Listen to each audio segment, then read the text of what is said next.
The long journey home felt unreal, as if he were caught between two worlds, the battlefield he left behind and the life he was about to return to. The soldier's heart pounded in his chest, not from fear of war, but from the anticipation of seeing her again. His wife. The woman who had been his anchor through months of chaos and distance. He still remembered their last night together, standing by the door of their small house. She had clung to him, her hands gripping his uniform as though she could hold him back just a little longer. "No matter how far you go, I'll be here," she had whispered against his chest. "Just come home to me." And he had promised. Now, as the taxi rolled through his old neighborhood, memories came rushing back. The corner store where they used to buy groceries together, the cafe where they had spent lazy Sunday mornings, the park where she once surprised him with a picnic on his birthday. But something felt off, not visibly, but in the air itself. Like the world had kept moving without him. The car slowed to a stop in front of their house. His house. The porch light was off, and the curtains were drawn. It was late, but she should have known he was coming home today. He had written to her, sent letters, even left a message when he got off the plane. His chest tightened as he stepped out of the car, duffel bag in hand. The house looked the same, yet unfamiliar, like a memory blurred at the edges. He climbed the porch steps, his fingers brushing over the wooden railing. It felt colder than he remembered. Then he saw it, the front door, unlocked, slightly ajar. A strange feeling crept over him, pushing away the warmth of homecoming and replacing it with unease. He pushed the door open and stepped inside. Silence. No welcome home, no rushing footsteps, no scent of her perfume in the air. Something was wrong. The soldier took a slow step inside, his breath catching in his throat. The house was dark, except for the faint glow of the street lamp filtering through the curtains.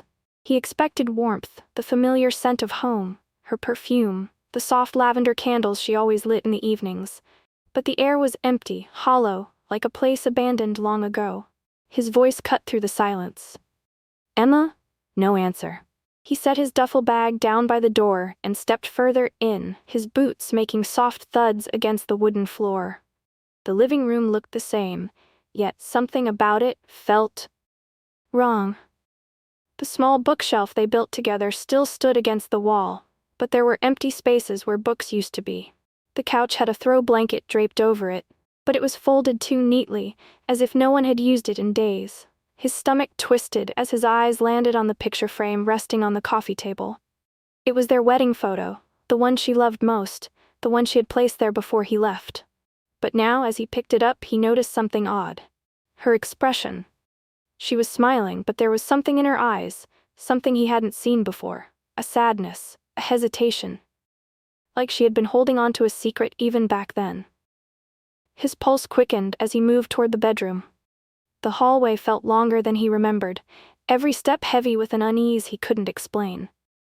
He pushed the door open. The bed was made, but only on his side. The other side, the side where she slept, looked untouched, like she hadn't laid there in a while. The closet doors were slightly open, and when he reached for them, his heart pounded louder. Inside, her clothes were still there, but some were missing. He turned, scanning the room for more clues. That's when he saw it. A letter, folded neatly and placed on the nightstand. His name was written on the front, in her handwriting. His hands trembled as he reached for it. His gut told him that whatever was inside, whatever words she had left for him, would change everything, and he wasn't sure if he was ready to read them. The soldier stared at the letter in his hands, his breath unsteady. His name was written in her familiar handwriting, but there was something different about it, something hesitant, as if she had struggled with every letter. His fingers trembled as he unfolded the paper. His eyes scanned the words, his mind refusing to believe what he was reading. "My love," it began. "I don't know how to write this, and I don't know if I even have the right to. But I need to say it before you walk into this house and wonder why everything feels different, why I'm not there." A cold weight settled in his chest. I tried so hard to be strong, just like we promised. I told myself I would wait for you, that no matter how many nights felt lonely, no matter how many times I lay awake missing you, I would hold on. But something changed. Or maybe I changed. His hands gripped the edges of the paper, his knuckles white. He wanted to stop reading, to tear it apart and pretend it never existed. But he couldn't. I met someone. I didn't mean to. I wasn't looking for it. But he was there when I felt lost, when I needed someone to talk to, and slowly, without realizing it, I leaned on him the way I used to lean on you. A sharp pain shot through his chest, like a knife twisting deeper with every word. His vision blurred, his breathing uneven. I didn't plan for this. I never wanted to hurt you, and I swear, I still love you. But love isn't just words, it's presence, and I can't keep pretending that I haven't already drifted away. His legs felt weak, but he forced himself to stay standing. I'm leaving, not because I don't care, but because I can't keep lying to myself. Or to you. You deserve the truth. You deserve someone who will wait without breaking. And I wasn't strong enough. The letter ended with her name. No apology, no begging for forgiveness, just the finality of her decision. The soldier's grip on the paper tightened as he swallowed the lump in his throat. His whole world had changed in the span of a few lines. The warmth of homecoming had vanished, replaced by an emptiness he didn't know how to fill. He had survived war. But this felt like a battle he never saw coming. The soldier stood frozen in the middle of the bedroom. The letter crumpled in his hands. His heart pounded in his ears, but the rest of the world had gone silent. The walls that once held their love, their memories, now felt like a prison closing in on him. This couldn't be real. His hands shook as he pulled out his phone, his fingers fumbling as he dialed her number. He pressed the phone to his ear, his breath shallow, desperate to hear her voice, to hear anything that could make sense of this. The call went straight to voicemail. He tried again, and again. Each time the same automated message. She wasn't just gone. She didn't want to be found. A wave of nausea washed over him as he stumbled back against the edge of the bed. His chest felt tight, his mind refusing to accept the truth, staring him in the face. She had left. She had moved on. And he was standing here, still holding on to a love that no longer existed. But why? Why hadn't she told him sooner? Why had she let him believe they still had a future? Had she loved this other man the way she had once loved him? The questions clawed at his mind, and he couldn't sit still. He needed answers. Grabbing his keys, he left the house, the cool night air hitting him like a slap. He scrolled through his contacts, searching for someone, anyone who could tell him what had happened while he was gone. His hands hovered over a name before finally pressing call. It rang twice before a hesitant voice answered. "Hey man, I heard you were back. Where is she?" The soldier's voice came out rough, more desperate than he intended. "Do you know where she is?" A long pause. Then a sigh. "I think we should talk." 30 minutes later, the soldier sat across from his friend at a quiet bar, the weight of exhaustion and heartbreak pressing down on him. The friend wouldn't meet his eyes, his fingers tracing the rim of his glass as if searching for the right words. "She met him a few months after you left," the friend finally admitted. "At first, it was nothing serious. She was just lonely. You know how hard it was for her. She missed you. We all saw it." The soldier's jaw tightened. He didn't need a reminder of what she had been going through. He had been counting down the days to come home, believing she was doing the same. The friend continued, his voice lower now. "But then things changed. They got close, and I guess, at some point, she just..." He hesitated. "She just stopped waiting." Stopped waiting. The words cut deeper than he expected. The soldier swallowed hard, forcing himself to breathe. He had spent months dreaming of coming home, of holding her again, of picking up where they left off. But she had already turned the page, and now, he had to find a way to do the same. The soldier sat in his car outside the bar, staring blankly at the darkened street ahead. His friend's words still echoed in his mind, each one chipping away at the future he had once imagined. Then, his phone rang. He glanced at the screen, and his breath caught in his throat. Her name. For a moment he hesitated, his thumb hovering over the answer button. He wasn't sure if he was ready to hear her voice. But some part of him, some foolish, aching part, needed to know why. He pressed accept. At first, there was only silence, just the sound of unsteady breathing on the other end. Then, her voice, broken and trembling. "I made a mistake." His grip on the phone tightened. I don't even know how to say this," she continued, her words shaky, laced with tears. "I was so lost without you. I thought I could move on, that I had to. But I was wrong. He left me. And the second he did, I realized I never stopped loving you. His jaw clenched. The wound she had left was still fresh, still bleeding.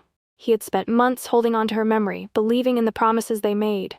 And now, just when he was beginning to accept the truth, she wanted to come back. I should have waited for you, she whispered. I was afraid to admit how much I needed you. I thought you'd understand. Understand? He almost laughed, but it came out as a breathless exhale. His chest felt tight, his emotions tangled in a way that made it hard to breathe. Did he still love her? Yes. Could he ever trust her again?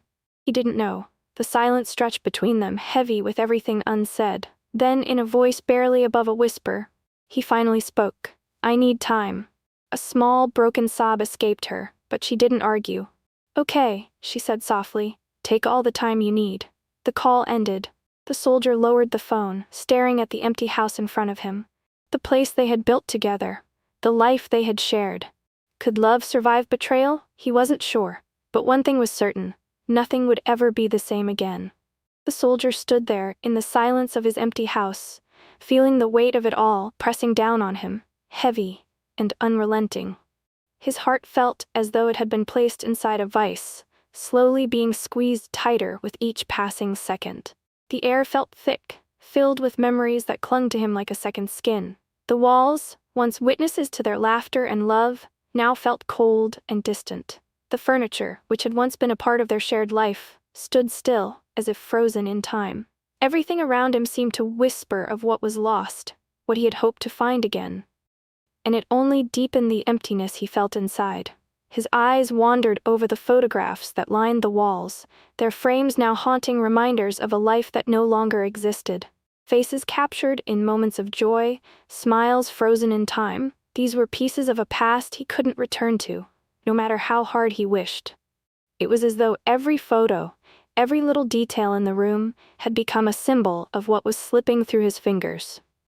He could almost hear her voice in the silence. See the way she moved through the kitchen, humming softly to herself as she prepared their meals, the way she laughed, the way she held him close. But that was before. And now the house stood silent, no longer filled with life, but with the ghosts of memories that could never be recaptured. He was alone. The realization hit him harder than he had expected. He wasn't just physically alone. He was emotionally stranded in a place that once felt like home. Now it felt like a museum, a monument to a love that had faded away. Nothing would ever be the same. And as the weight of that truth settled over him, he realized there was no going back. The soldier had come home, but the man who left was no longer the man standing in this room. For so long he had held on to the image of home, the thought of returning to the warmth of her embrace, the safety of the life they once shared. He had convinced himself that when he came back, everything would fall into place. But as the days passed and reality settled in, he realized that home wasn't just a place. It wasn't the walls or the furniture or even the house they had built together. It was a feeling, something deeper than the surface of what could be seen. And that feeling? It was gone. His wife had made her choice. And now, in the silence of his empty house, he was forced to make his. The pain of betrayal still clung to him, sharp and unforgiving. It burned deep, a wound that refused to heal, even as time passed. But beneath that pain, something else was slowly taking root, something he had not expected. Understanding. He could see now that they had both changed. War had stripped him of parts of himself, leaving scars he couldn't hide. And she? Time had worked its quiet changes on her too. The person he left behind was not the same as the one he returned to. They were no longer the same people who had made promises by the door, clinging to one another with hope. The love they once shared wasn't enough anymore. It couldn't bridge the distance that had grown between them, the space carved out by time and life's unpredictable twists. And maybe, just maybe, it wasn't meant to. For the first time since he had returned, he allowed himself to truly grieve. Not just for her, not just for the life they had lost, but for everything he had dreamed of, the future that now seemed so far out of reach. He mourned the man he used to be, the one who thought love could conquer everything, the one who believed the world could be set right once he came home. But as the grief washed over him, something shifted. He understood now that letting go wasn't weakness. It was the only way to move forward. And so, with a final deep breath, he released it. The memories, the pain, the life he had imagined, they all slipped away, as if they were never truly his to hold. He let it go, and in doing so he began to breathe again. The morning light filtered through the curtains, casting soft golden streaks across the quiet room. The air was still, thick with the echoes of the past. He sat on the edge of the bed for a long time, staring at the floor, his hands resting on his knees. The weight in his chest was different now, not the crushing pain of betrayal, but something quieter, something closer to acceptance. With a slow breath, he stood up and reached for an empty bag. Not the worn-out duffel that had carried the remnants of war, the one filled with dust and memories of sleepless nights under foreign skies. This was a new bag, untouched by the past, holding only what he chose to carry forward. It wasn't much, a few clothes, his wallet, the bare essentials. But it was enough. He wasn't running away. He was simply leaving behind what no longer belonged to him. Zipping it closed, he looked around the room one last time. The walls still held their photographs, their laughter, their whispered dreams. But now they felt like they belonged to someone else. A man who had left with hope and returned to an empty house. His gaze fell to the nightstand, where her letter had once rested. It was gone now, tucked away somewhere. But the words remained carved into him. He took one final breath and stepped outside. The air was crisp, carrying the scent of damp earth and the distant hum of a waking world. He stood there for a moment, his bag hanging from his shoulder, his eyes locked onto the house. Their house. The place that had once been his refuge, his dream, his home. But home wasn't walls and doors. It wasn't the echoes of laughter or the shadows of love lost. It was a feeling. And that feeling no longer lived here. His fingers tightened around the strap of his bag. It would always be a part of his story, a chapter he couldn't erase. But it wouldn't be his ending. With one last look, he turned away, his steps slow but steady. He didn't know where the road ahead would take him, but for the first time in a long time, the unknown didn't terrify him. Because this time, he wasn't looking back. If this story moved you, don't forget to like this video and subscribe for more emotional and thought-provoking stories. We'd love to hear your thoughts. Comment below and share your feelings about the soldier's journey. Would you have forgiven her? What would you have done in his place? And if you know someone who would appreciate this story, share it with them. Your support helps us bring more powerful stories to life. Thank you for watching.